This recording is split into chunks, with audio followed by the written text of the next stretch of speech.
Well, Kim Jong-Un is ready for his Old Spice cameo. I'm Scott Ott, and this is Bill Whittle now. And Bill, the North Korean leader, has been now portrayed in his hometown media, so to speak, riding on a giant white horse, stomping along a trail on a snow-covered peak that has not only historical but practically theological significance in the mind of North Koreans, on a mountain that it is said that his ancestor Kim Il-sung, I believe, was born in a log cabin, even though evidence indicates otherwise.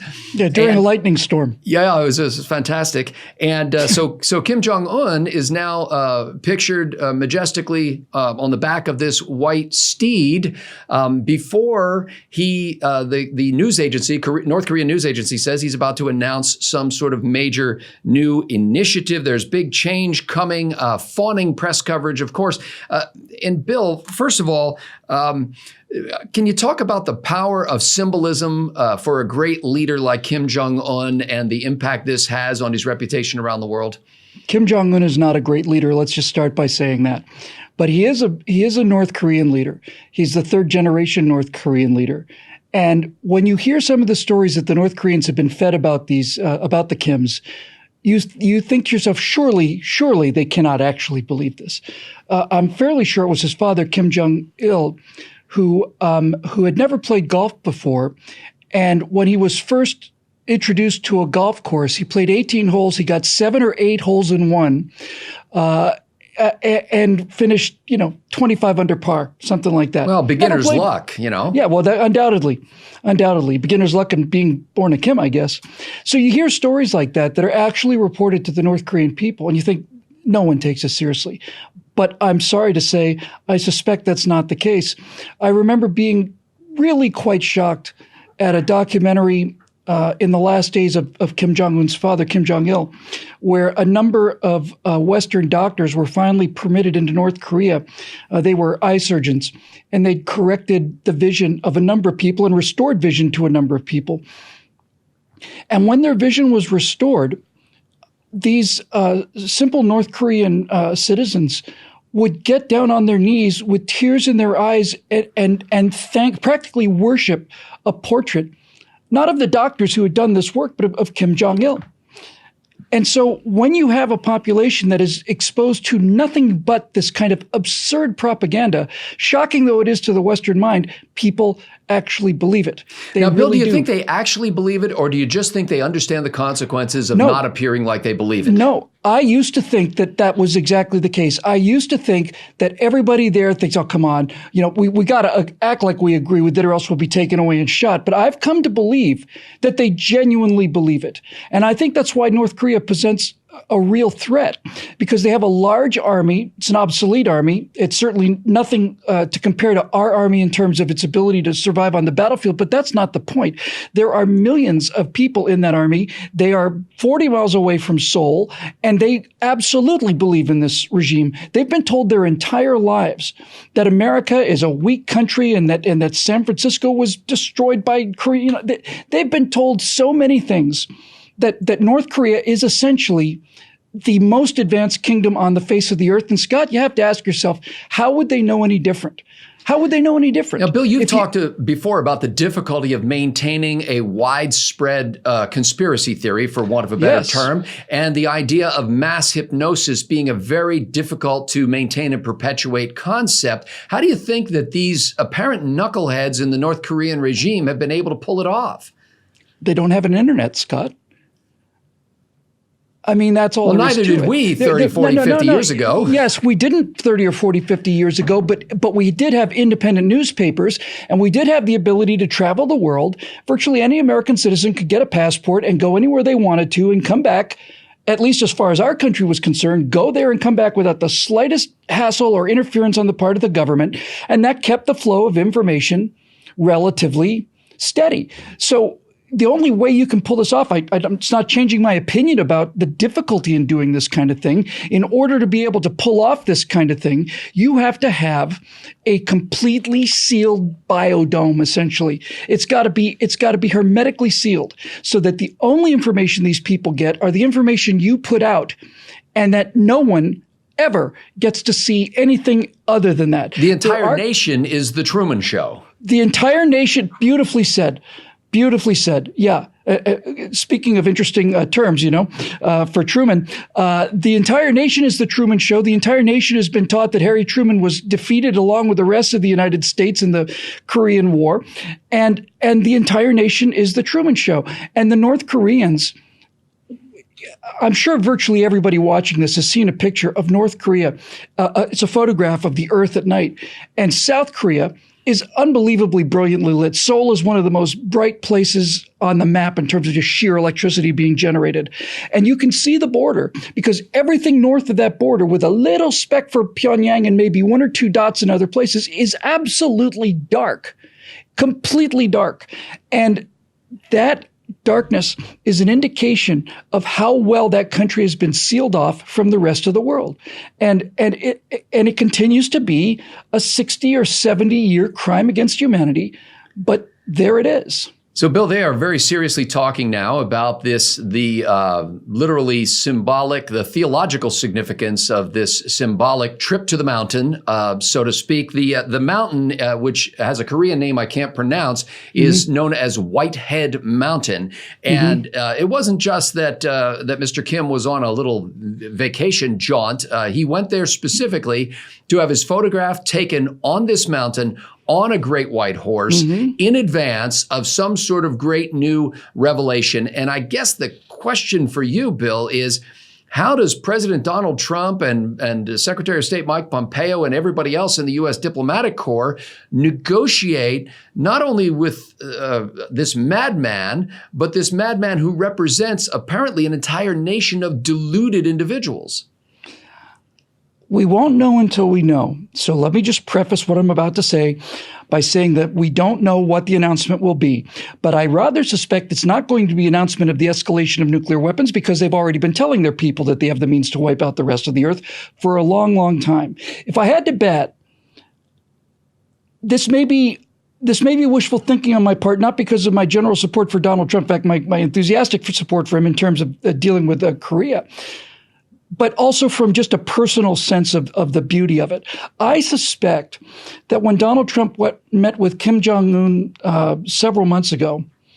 many months ago, he took with him what I thought was simply the best piece of propaganda and the most effective social lever I could have imagined. I was blown away by it, absolutely blown away by it. And what I'm speaking about is many people know that when Donald Trump first visited Kim, he took with him a video, computer graphics basically, showing what North Korea could be, what the actual bay, what the actual city could look like if it joined the rest of the world. And when you're dealing with somebody like Kim Jong-Un, all of which, Kim Jong-Il and Kim Il-sung, all of them have to be exceedingly canny because they're constantly having to fight the West on one hand and their own generals and people on the other. But I suspect that Donald Trump had a very good read on Kim Jong-Un, who I suspect is not much different than many of the kind of, entitlement bullies you would get in New York City, local government or other ego-possessed, low kind of financiers and so on that he's probably had to associate with.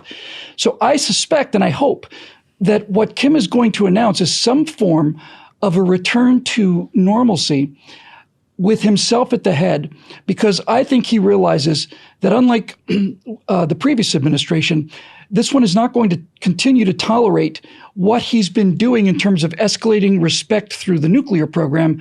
I suspect it has occurred to Kim that he might gain respect by being the Korean leader who brought North Korea out of the darkness. But if that is the case, then it has to be made abundantly clear to the generals and also to the North Korean people that this was not forced on him by anybody else, that he got on a white horse, went up to the mountain, spoke to the ancestors, and was given the infinite wisdom that he would receive as essentially a god king, which is what he is. Now, how do you interpret these two possibilities? One is the one you just described, where Kim Jong-Un, canny man that he is, says, you know what, I need to get the imprimatur of my demigod ancestors behind this effort to move this society into the modern world. And the other suggestion, which just occurred to me, that in a private meeting, President Trump leans over and says, hey, I want you to keep this video, watch it every day, consider what your future could be like, give it some time. In a couple of months, I want you to ride up the mountain on a white horse and pretend to talk to your ancestral godfather. And then you come back down and tell everybody that you're ready to do things America's way, because this is North Korea's moment. This is what the ancestors have been steering toward all this time. That's it's not only silly, it's unnecessary, Scott.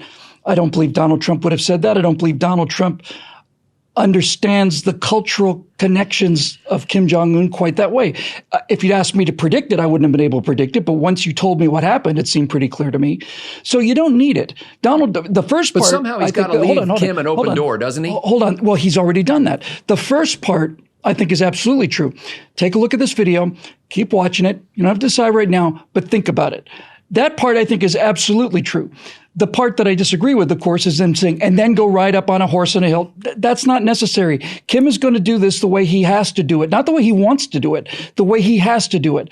If he does this, but again, I cannot imagine what else it could be. Escalation of the nuclear program is not something to suddenly get on a horse about.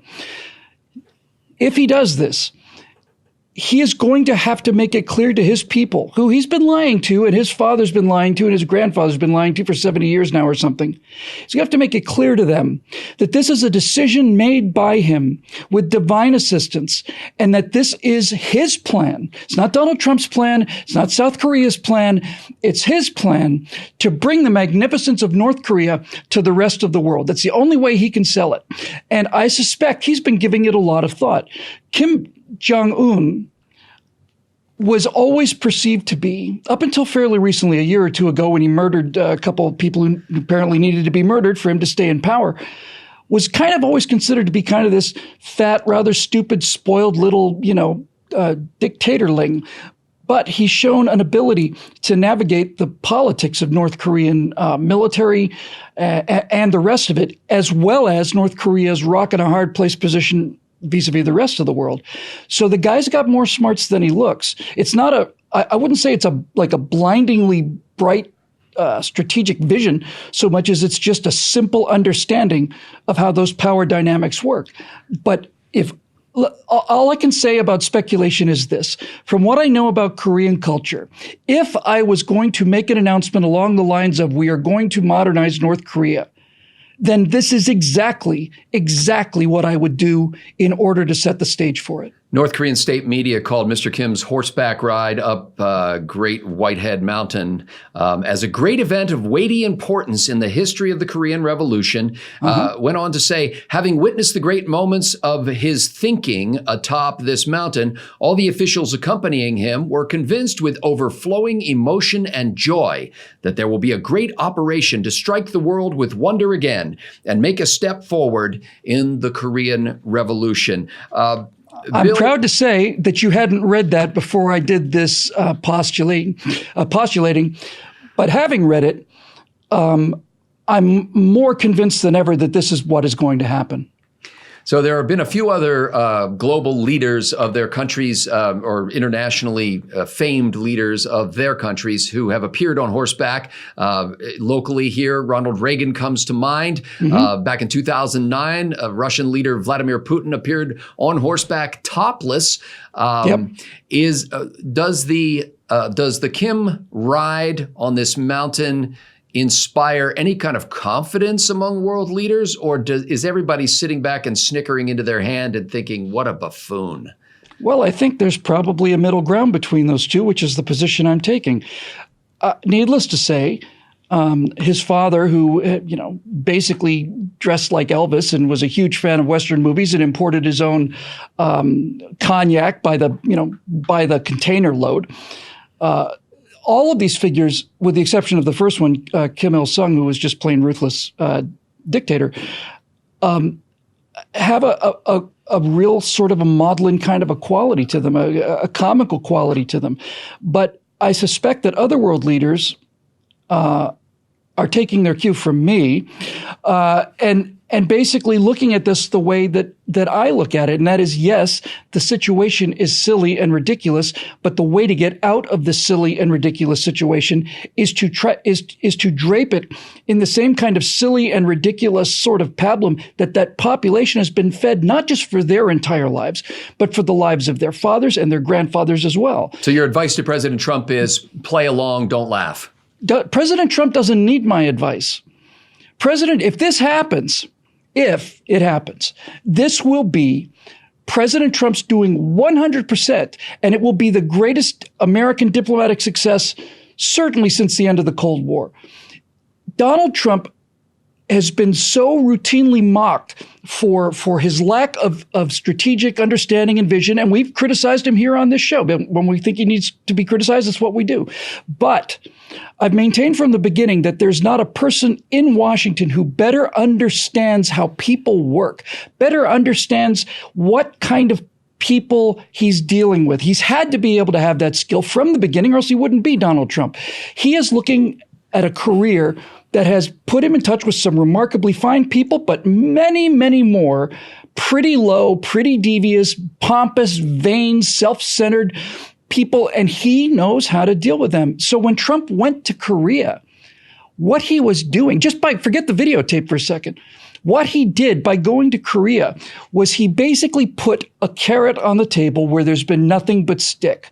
And the carrot is not trade relations or technical exchange. No, that's not how Korea works. There's only one carrot that works as far as North Korea is concerned, and that carrot is appealing to the personal ego of the dictator of that country. And I think that's exactly what Donald Trump did. I think he knew exactly what he was doing, and I think that ability to present him with a tangible, visible idea of what Kim's country could look like with him at the head of it was the most brilliant thing I've heard of diplomatically in a very, very long time. If you've just watched this video on YouTube, we invite you to go visit BillWhittle.com, where you can see the complete archive of Bill Whittle Now, plus other shows that we do, like Right Angle on a 5 times a week basis. You'll enjoy being able to delve into the deep treasure of conservative classics there. And perhaps it'll inspire you to click that Become a Member button so you can completely unlock new levels of achievement where you can interact with a growing body of people who love liberty and who are able to engage in civil dialogue with rational thought outside of the toxic sewer of social media. That's a power up. That's a power up. That's a power up that we offer once you reach a certain level. Yeah. So go to BillWhittle.com, click that Become a Member link. I'm Scott Ott for Bill Whittle. Thanks for watching.